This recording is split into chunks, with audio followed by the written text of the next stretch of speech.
Everybody knows families. We all belong to a family. Whether it's a nice family or a problematic family or dysfunctional or otherwise, they are all families. And how did they start? They all started with one boy and one girl falling in love, or at least decided that, well, I just see myself with that boy or that girl. I would like to build something with that person. It might not have started the right way, let's say, but one way or the other it starts. And I don't know whether you have ever thought about how it all started. And I want to remind you about that today. In Genesis chapter 4, Adam made love to his wife Eve after they left paradise, and she became pregnant and gave birth to Cain. And she said, with the help of the Lord, I've brought forth a man. And later she gave birth to his brother Abel. Now Abel kept flocks. He was a shepherd. And Cain worked the soil as a farmer. In the course of time, Cain brought some of the fruits of the soil as an offering to the Lord.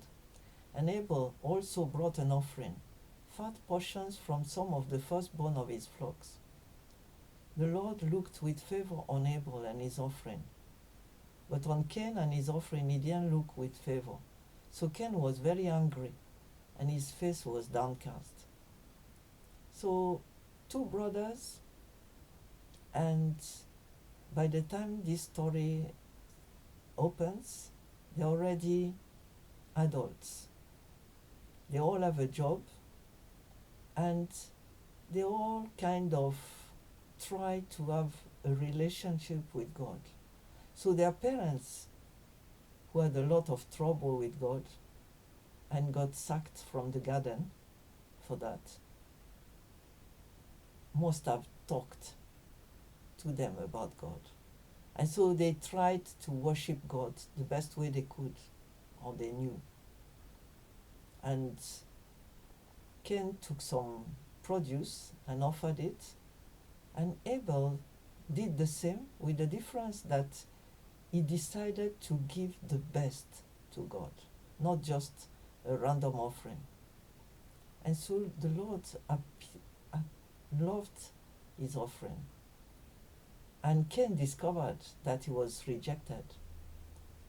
And you know what? Instead of asking God or trying to find out, even from his parents, what could have caused the problem, he became very angry. And God saw it. And you see, God talks to families. He talks to you and I. He said to Cain, why are you angry? Why is your face downcast? If you do what is right, will you not be accepted? But if you don't do what is right, sin is crouching at your door. It desires to have you, but you must rule over it. So God was merciful.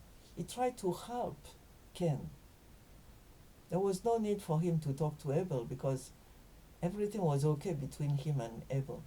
So he tried to tell Cain, you've done wrong. This is not the way to do. But don't get angry. It's not good. And it may bring more trouble. Instead, God went to his brother and said, it all started with him. I must do something.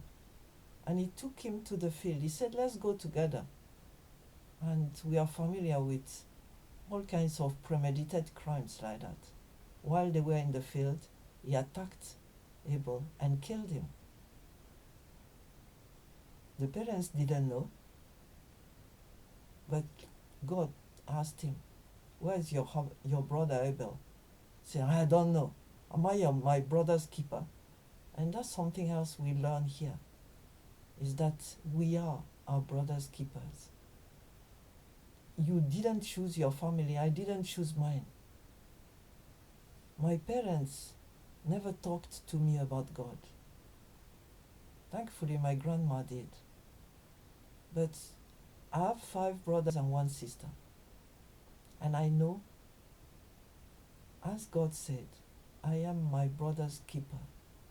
So I have to pray for them, I have to show love to them, I have to try and get communication with them, even though in the course of life we may have lost communication, it might have been difficult, we all walk different ways of life, we grow into different persons altogether, even though we all come from one womb. So what happens then? The Lord said, what have you done? Listen, your brother's blood cries out to me from the ground, and now you are under a curse. And that went bad. So Abel was gone, Cain was on the run, and then he pretended everything was okay and he continued. He got a wife, made love to her. She became pregnant. Life goes on. Life goes on. And then meanwhile, at the end of the chapter, we are told that Adam, that's Cain's father, made love to his wife again, and she gave birth to a son and named him Seth, saying, God has granted me another child in place of Abel, since Cain killed him. And then Seth had a son, and he named him Enoch. And at that time, people began to call on the name of the Lord. So, what's happening? It's only after 2 generations that people started calling on the name of the Lord. We call it praying, having a conversation with God, not just hearing God's voice like Cain heard, or pleasing him like Abel did, but having a conversation with him, walking with him. And we find among the early generation that someone walked with God to the very end. So families are not perfect. It all started with parents that disobeyed God, the initial fall into disobedience, followed by murder, hatred, and then being redeemed eventually.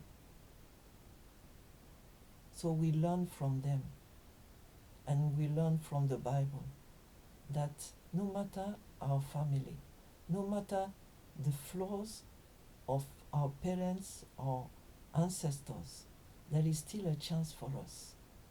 And even while we are planning ahead, God is watching us, and He knows about us, and He gives us advice on how to walk the family life to please Him and be happy and joyful.